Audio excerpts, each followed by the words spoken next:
एक सवाल है इलेक्टोरल बॉन्ड्स के बारे में। राहुल गांधी जो हैं वो हर भाषण में कहते हैं और विपक्ष के नेता भी कहते हैं कि इसमें धांधली हुई है। आपकी पार्टी के लोग भी कहते हैं कि अगर गलती है, अगर इसमें कोई गुंजाइश है इसके सुधार में तो वो कर सकते हैं।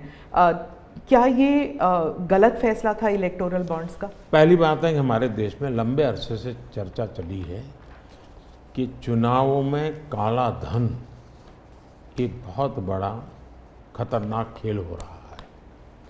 देश के चुनावों को काले धन से मुक्ति मिले, इसके लिए कुछ करना चाहिए। चर्चा लंबे समय से चल रही है।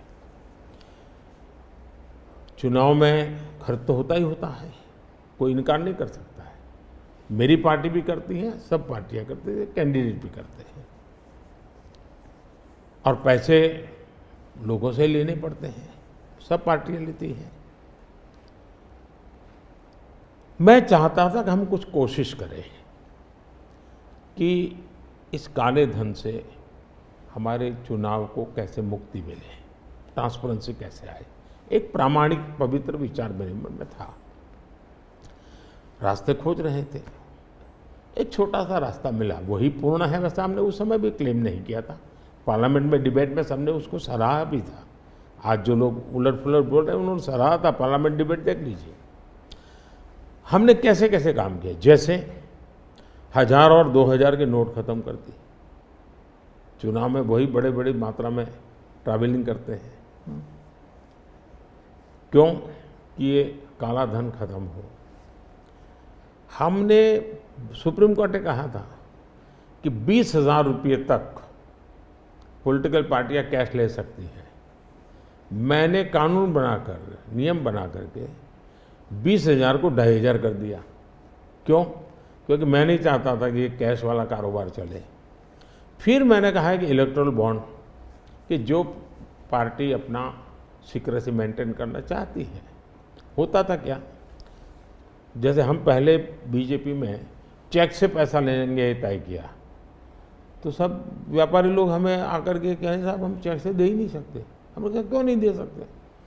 बोले हम चेक से देंगे तो हमें लिखना पड़ेगा, हम लिखेंगे तो जो सरकार है वो देखेगी कि ये विपक्ष को इतना पैसा दिया, तो हमें तो वो परेशान करेंगे। तो बोले हम तो पैसे देने के लिए तैयार है लेकिन चेक से नहीं देंगे। तो मुझे याद है हमारे 90 के दशक में जो चुनाव में हमको बड़ी दिक्कत आई थी, पैसे नहीं थे हमारे पास, और हम नियम लगा के बैठे थे कि हम चेक से लेंगे। देने वाले देने को तैयार थे, चेक से देने की इनकी हिम्मत नहीं थी। तो ये सारी चीज़ों का मुझे पता था। तो मैंने कहा भाई, तो हमने कहा भाई ऐसा है, अब देखिए इलेक्टोरल बॉन्ड न होते तो किस व्यवस्था में ताकत है वो ढूंढ के निकालते कि पैसा कहाँ से आया और कहाँ गया। ये तो इलेक्टोरल बॉन्ड की सक्सेस स्टोरी है कि इलेक्टोरल बॉन्ड थे तो आपको ट्रेल मिल रहा है मनी का, कि किस कंपनी ने दिया, कैसे दिया, कहाँ दिया। अब उसमें अच्छा हुआ बुरा हुआ वो विवाद का विषय हो सकता है, इसकी चर्चा हो।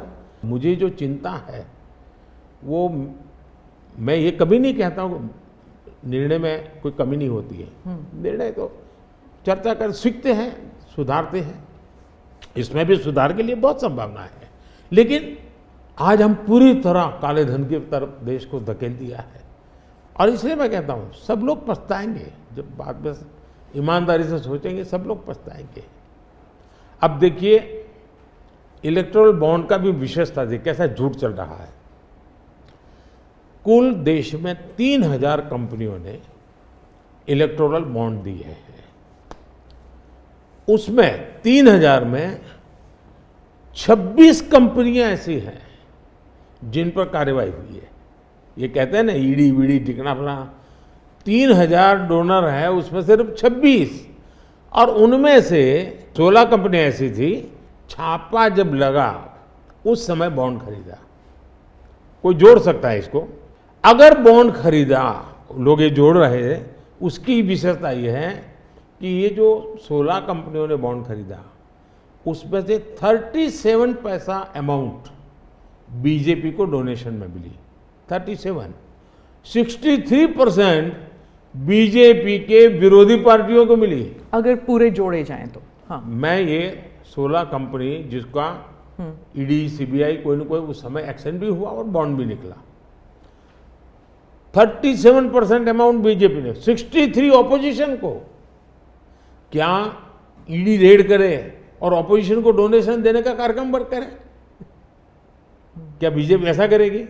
इसका मतलब कि 63% पैसा विपक्ष के पास जाए और आप आरोप हम पर लगाए, लेकिन उनको गोलमोल बोलना है और भाग जाना है।